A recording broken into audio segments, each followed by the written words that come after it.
Hello दोस्तों, स्वागत है आप सभी का आपके अपने एजुकेशनल चैनल एसएन गुरुकुल पर। आज हम जो 7वें चरण शिक्षक बहाली को लेकर के जो नई नियमावली आई है, जिस नियमावली का नाम है बिहार राज्य विद्यालय अध्यापक नियुक्ति स्थानांतरण अनुशासनिक कार्रवाई एवं सेवा शर्त नियमावली 2023, जिसकी जो मुख्य बातें थी मैंने पिछले की वीडियो में आप सभी को बता दिया है। और आपने उस वीडियो को बहुत अच्छा प्यार दिया, क्योंकि वह बेहद ही सरल तरीके से आपको जो भी आपको समझने लायक बातें थे उसको समझा दिया गया था। अब जो है हम उसको और बेहतरी से समझने का प्रयास करेंगे कि यह जो है इसके तहत जो ये नई नियमावली आई है उसके तहत जो बहाली का प्रक्रिया है तो वो किन बातों पर निर्भर करता है। हम इसको जो है 4 भागों में बांटकर आपको समझाने का प्रयास करेंगे। आपने मुख्य बातों को समझ लिया था कि अब जो है जो बहाली में बैठेंगे और वैसे अभ्यर्थी जो है उनको बीपीएससी या बिहार एससी आयोग के द्वारा जो है एक परीक्षा कंडक्ट किया जाएगा, प्रतियोगिता परीक्षा, शिक्षक जो है प्रतियोगिता परीक्षा। वैसे इस प्रतियोगिता परीक्षा में सम्मिलित होंगे जो शिक्षक पात्रता परीक्षा जो है पास कर चुके हैं। तो और उसका जो है अर्हतांक कितना होगा, यानी कि कितना मार्क्स लाने पर आपको जो है क्वालिफाई माना जाएगा, वह आयोग तय करेगी। उसका सिलेबस, उसका जो है जो भी प्रोसेस है उस परीक्षा का, तो वो सारे जो हैं वो आयोग के द्वारा तय किया जाएगा। विभाग के मशवरा के बाद, विभाग से राय मशवरा करके वो तय करेगी। अब इसको जो है यह जो नियमावली लाया गया है वह कक्षा प्रथम से 12वीं तक के लिए शिक्षकों की बहाली का इसमें सारे प्रावधान हैं। पहली से 5वीं तक के लिए मूल कोटि, कक्षा जो है 6ठी से 8वीं तक को स्नातक ग्रेड, और उसके बाद जो है कक्षा आपका 9वीं 10वीं को भी स्नातक ग्रेड ही कहा जाता है, और उसके बाद जो है आपका 11वीं 12वीं के लिए जो है वो परास्नातक ग्रेड कहा जाता है। तो सभी के लिए अलग अलग जो है योग्यता है, पात्रता है, अनिवार्यता है, प्रतियोगिता है। तो 4 अलग अलग जो है भागों में बांट करके हम पढ़ेंगे, इसको जानेंगे, आसानी से समझेंगे। जैसे सबसे पहले आप चाहे क्लास पहली से 5वीं तक का आप शिक्षक बनना हो, या फिर 6ठी से 8वीं तक का बनना हो, या 9वीं 10वीं का बनना हो, या 11वीं 12वीं का बनना हो, आपको योग्यता होना चाहिए। जैसे आपको जब प्राथमिक विद्यालय का शिक्षक बनना है, पीआरटी जिसको बोलते हैं, प्राइमरी टीचर, कक्षा प्रथम से 5वीं तक का, तो उसमें इंटरमीडिएट प्लस डीएलएड ही आपका काफी है। और यदि 6ठा से 8वां तक आप बनना चाहते हैं तो ग्रेजुएशन प्लस डीएलएड या फिर ग्रेजुएशन प्लस बीएड होना अनिवार्य है। और उसके बाद जब आप 9वीं 10वां का बनना चाहते हैं तो उसमें भी ग्रेजुएशन प्लस बीएड अनिवार्य है, ग्रेजुएशन प्लस डीएलएड उसमें नहीं चलेगा।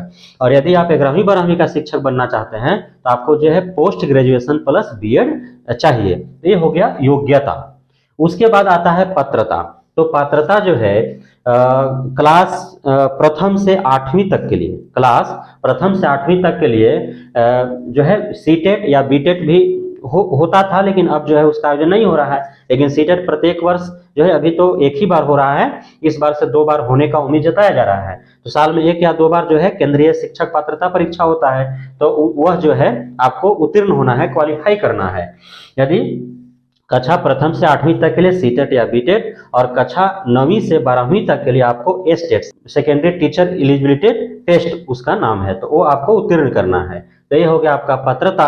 उसके बाद अनिवार्यता, यानी कि बिहार में आपको शिक्षक बनना है तो अनिवार्य क्या होना चाहिए। तो सबसे प्रथम चीज जो अनिवार्यता इसमें बनाया गया है वह है कि आपको बिहार का अस्थायी निवासी होना चाहिए। अब इसमें सवाल होता है कि बाहर के लोग जो है वो आवेदन कर पाएंगे कि नहीं कर पाएंगे। तो यहाँ ये तो मना नहीं किया गया है कि बाहर के लोग आवेदन नहीं कर पाएंगे, इसमें सिर्फ लिखा है कि बिहार का अस्थायी निवासी। आप दूसरे जगह का है, बिहार का यदि अस्थायी निवास प्रमाण पत्र आपका अवेलेबल है या बन सकता है तो आप आराम से इसमें जो है आवेदन कर सकते हैं। जैसे दूसरे राज्य की महिलाएं जो है शादी करके हमारे यहाँ बिहार में रह रही हैं, तो उनका जो है स्थायी निवास प्रमाण पत्र यहाँ से बनेगा, वो जो है आवेदन करेंगे।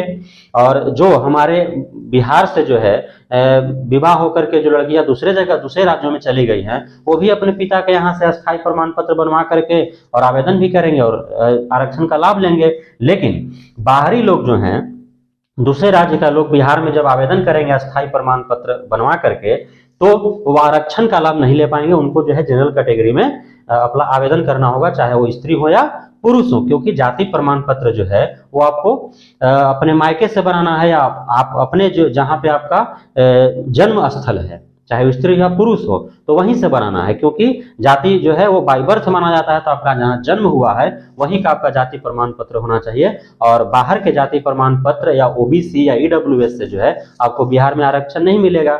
ये जो है सेंट्रल रूल है। साथ ही अनिवार्यता में और क्या चाहिए आपको, तो एज जो है क्लास 1 to 5 के लिए आपको मिनिमम 18 साल होना चाहिए, और क्लास 6 to 12 तक के लिए आपको जो है मिनिमम 21 वर्ष होना चाहिए। मैक्सिमम एज क्या होंगे उस पे जो है इसमें अभी बात नहीं कही गई है, लेकिन उम्मीद ऐसा है कि जो पिछले छठे जो है चरण था शिक्षक बहाली, उसमें जो है आपका जनरल मेल के लिए 37 साल मैक्सिमम था, जनरल फीमेल के लिए जो था वो 40 वर्ष था, ओबीसी मेल और फीमेल दोनों के लिए 40 साल था, और एससी एसटी पीएच के लिए जो है स्त्री पुरुष दोनों के लिए 42 साल था, और 10 साल का रिलैक्सेशन दिया गया था। इस बार भी 10 साल का रिलैक्सेशन दिया जाना है, ऐसा नियमावली में कहा गया है बात।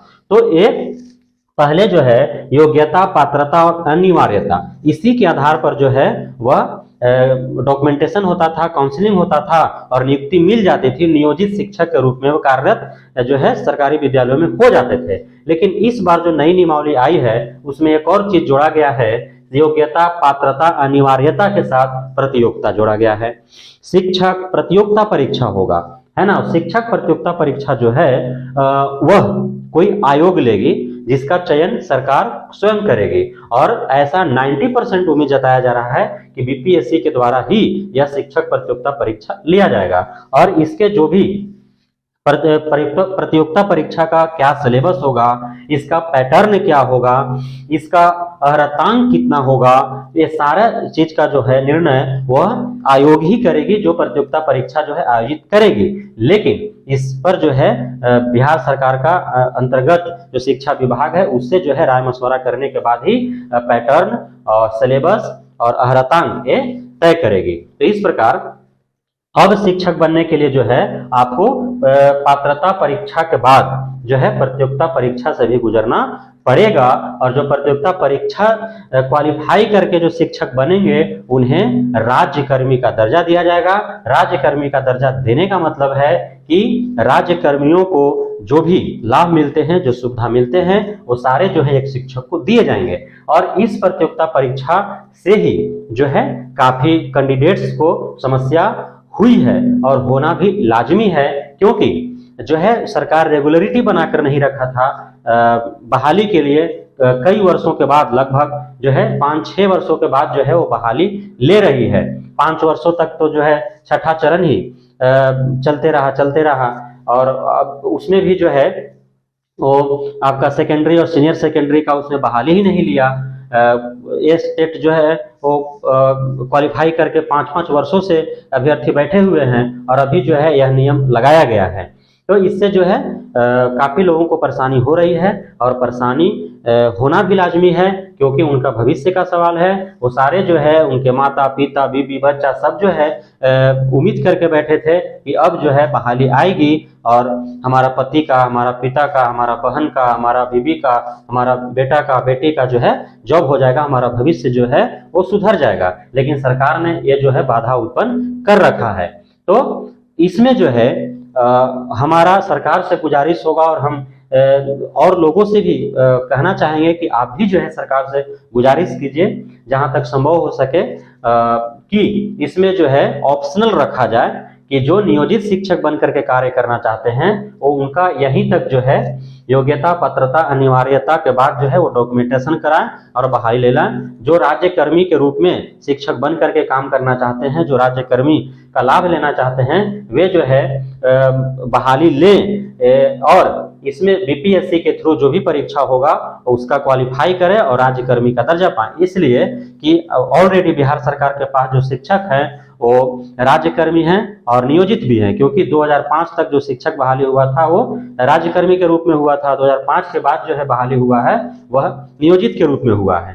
तो अब वो तो वैसे ही रहेंगे, और उसमें भी जो है इस नियमावली में बोला गया है कि जो नियोजित शिक्षक ऑलरेडी कार्यरत हैं वे यदि राज्यकर्मी का दर्जा पाना चाहते हैं तो वे भी इस परीक्षा में शामिल हों, उत्तीर्ण करें और जो है राज्यकर्मी का वो दर्जा प्राप्त करें और उसका जो भी सुविधा है, लाभ है, उसे प्राप्त करें। तो उसी प्रकार जो है नई जो बहाली सरकार को लेना है उसमें भी जो है अनिवार्यता ना बना करके जो है उसको ऑप्शनल करना चाहिए कि जो नियोजित शिक्षक के रूप में कार्य करना चाहते हैं वह जो है इस प्रतियोगिता परीक्षा में बिना शामिल हुए डायरेक्ट जो है वो बहाली ले सकते हैं।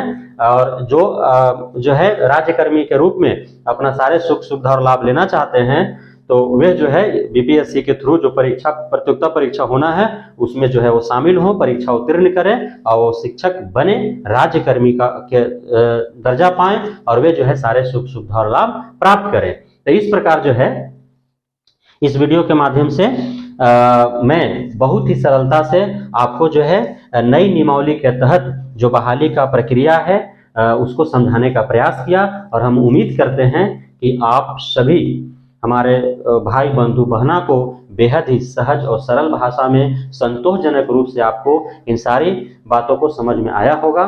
तो बहुत बहुत धन्यवाद आप सभी भाई बंधु बहना को अंत तक इस वीडियो में बने रहने के लिए। और जो हमारे इस चैनल को अब तक सब्सक्राइब नहीं किए हैं वो सब्सक्राइब कर लें ताकि आपको जो है इस प्रकार की सारी सूचनाएं जानकारियां जो है आपको ससमय मिलता रहे।